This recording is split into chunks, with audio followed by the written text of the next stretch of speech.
Hello, wine experts and vegetable lovers. Welcome to my channel. My name is Jana and this is Girls on the Road. Today I'll take you to Znojmo, the city of wine and agriculture. If you fancy having your own castle in Znojmo, this one can be yours for as little as 50 million Czech crowns. So just less than 2 million euros. We have arrived in Znojmo and we're on the overlook of the city and its surroundings.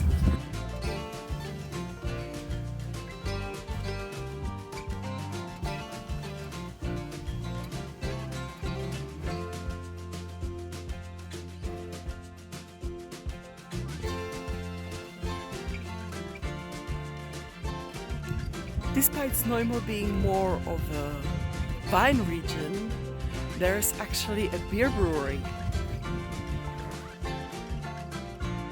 Don't be scared to enter the gates of the brewery, because that's actually the way to the Rotunda. And the nice views of the St. Nicolas Cathedral. I have the St. Nicolas Church right behind me. We are now standing near the Rotunda at the brewery.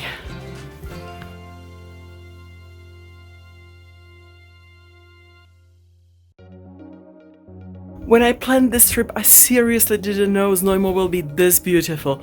I'm shocked in the best way possible. This is so pretty. I highly recommend coming here. It's not far from Brno, it's about 40 minutes drive, and it's worth every kilometer.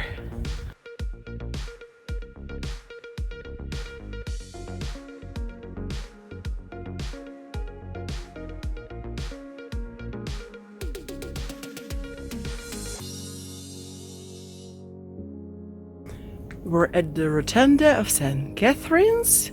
Unfortunately, we can't get in, neither to the castle of Znojmo, so we'll just give you the views from the exteriors.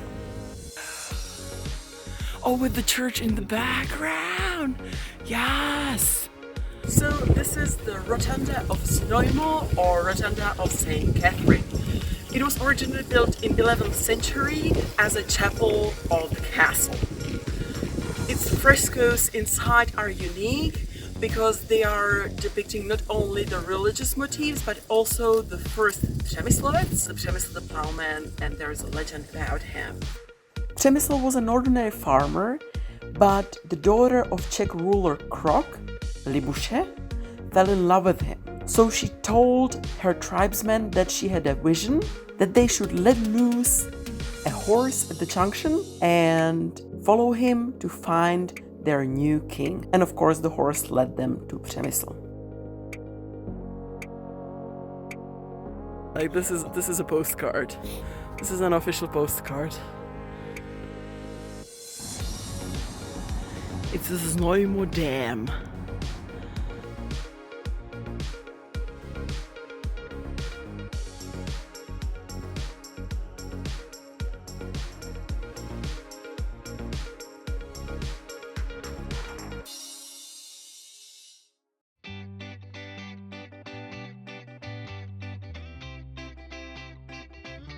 I was trying hard to find some details about this statue, but there was no information to be found. So if you know the story, please let me know down in comments. The angel who gave up.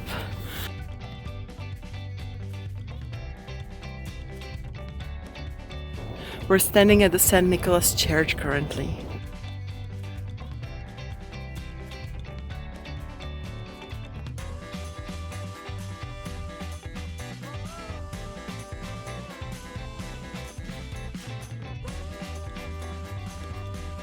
Right next to the church there is this beautiful overlook so that you can check out the river and the dam and also have a view of the Rotunda.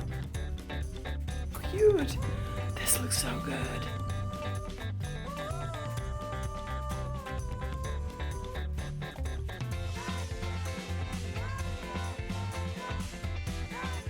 The only place where the interiors are open are the churches.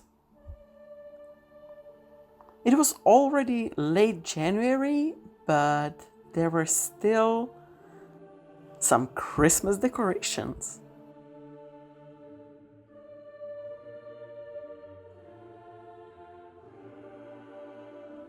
These are the remains or relics of San Bonifacius.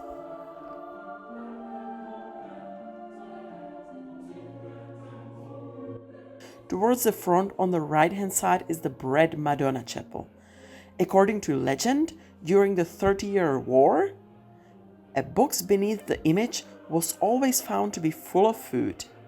My favorite part of this church is the pulpit. It is shaped as the earth and it shows all the continents that were known back at that era. It was the work of J. Winterhalter from 1760. If I ever designed a pulpit, this is how it would look.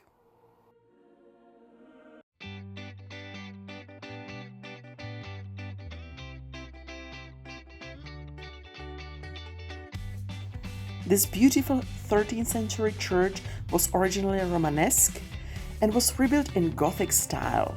The interiors are all Baroque.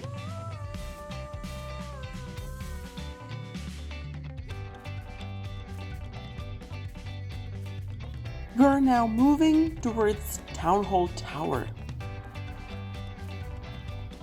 Normally, you could climb the stairs and have a look at the city from the top of the tower.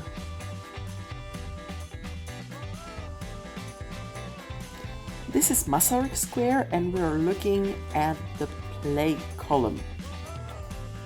This spot used to be an execution site back in the day.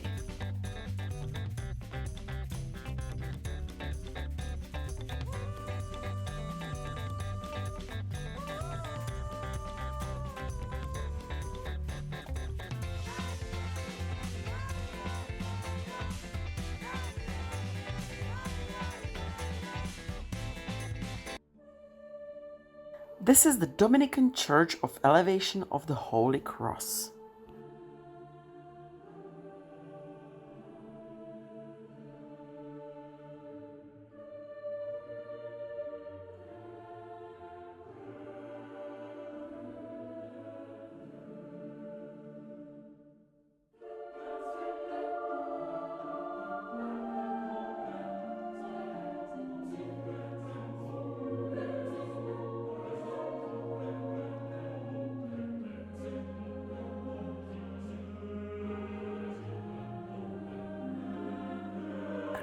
With statues on top of it.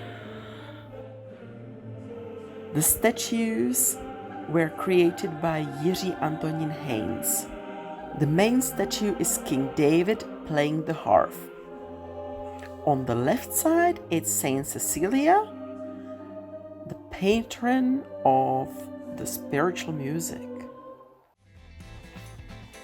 Small-ish version of St. Wenceslas Square.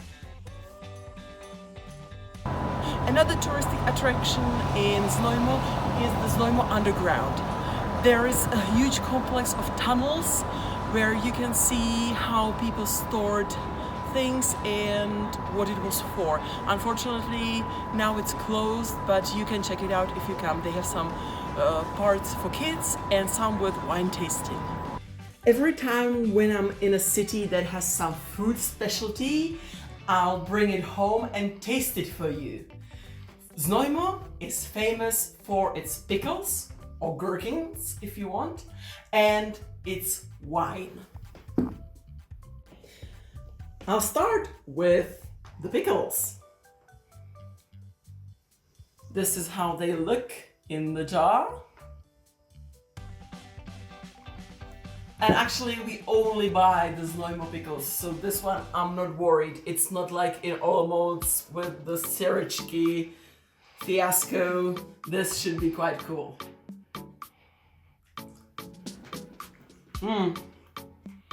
Fabulous.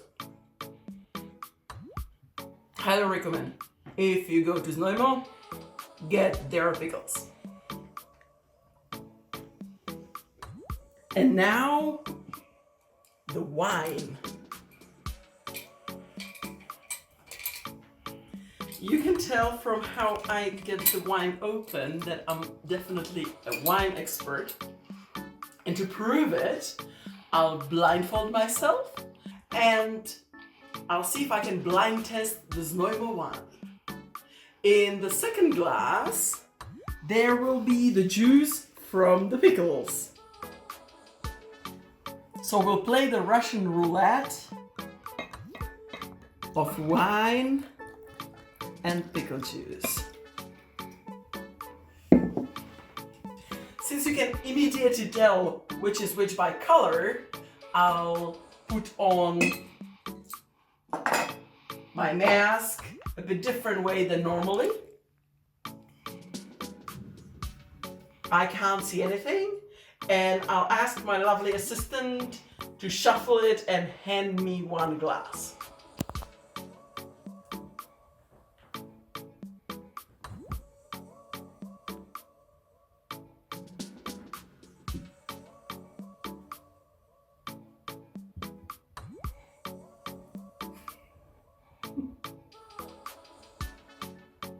All right.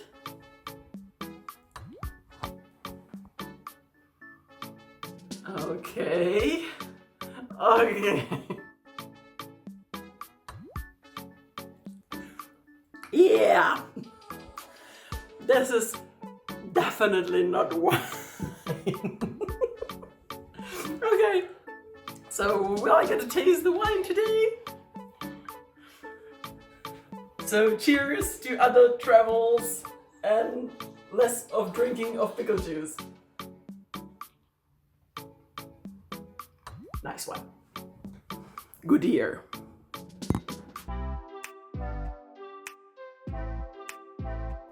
We have left Znojmo and we are heading to the castle at Vranov na Dyji. The original fortress was built here in 12th century as the part of the defense system.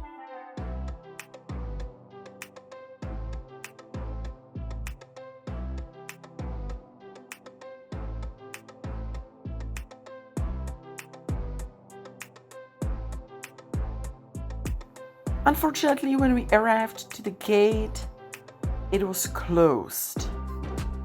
Partially because of the pandemic and also that most of the castles are closed during winter time. It's a shame they don't really let you, at least in the gates, so that you can check the exteriors. Next time then.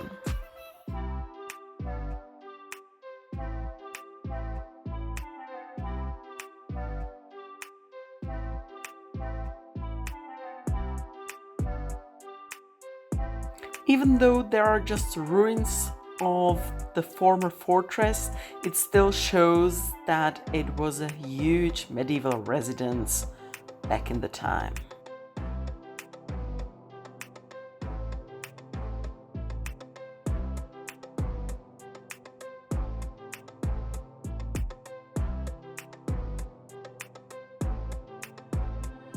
We're at the Cornstein Castle. Unfortunately, everything is closed. The Vranov was closed, this one is closed, and we continue to Bitey. That's the last stop of today's trip. Fingers crossed we will at least get to see some parts of the building.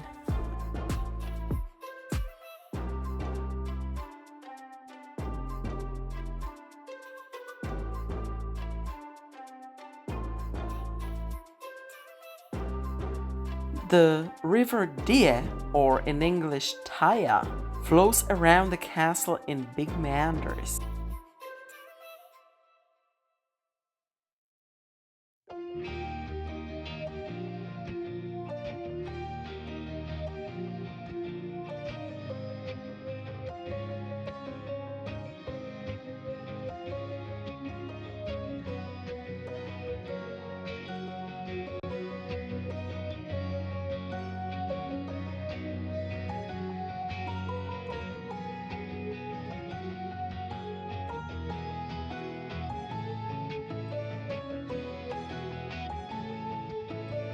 If you remember Michal Olshiak, he has created some of the statues we've seen back at my cottage and also at Žďár nad Sázavou at the Hotel Rumburak. He created 2 raven statues. Why ravens? Because Rumburak is a Czech fairy tale about a magician who could turn himself into a raven.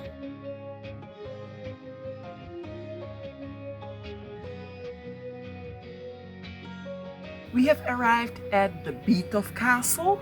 This one has lovely interiors and some stuffed animals because the duchess who owned this castle loved dogs, and when they passed away she had them stuffed, and there's a whole exhibition of them. The whole exposition of them.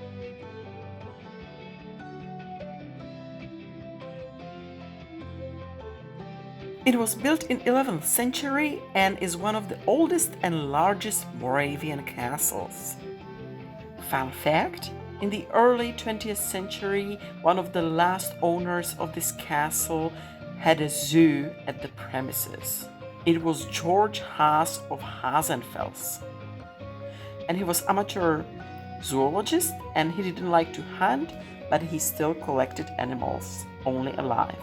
The current look of the castle is neo-Gothic and partially Baroque with a few hints of Romanticism.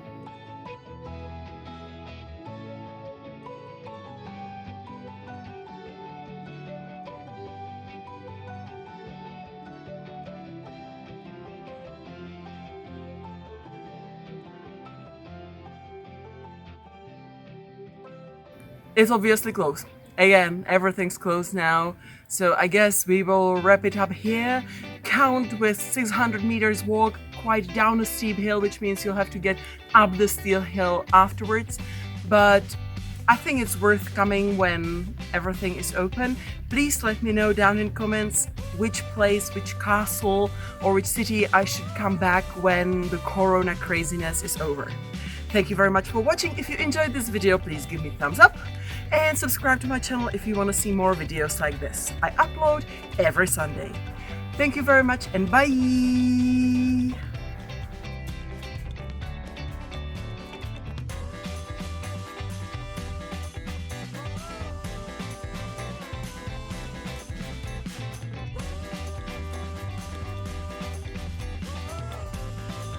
When you find yourself in the middle of nowhere, we have a saying in Czech: you're where the foxes bid you good night.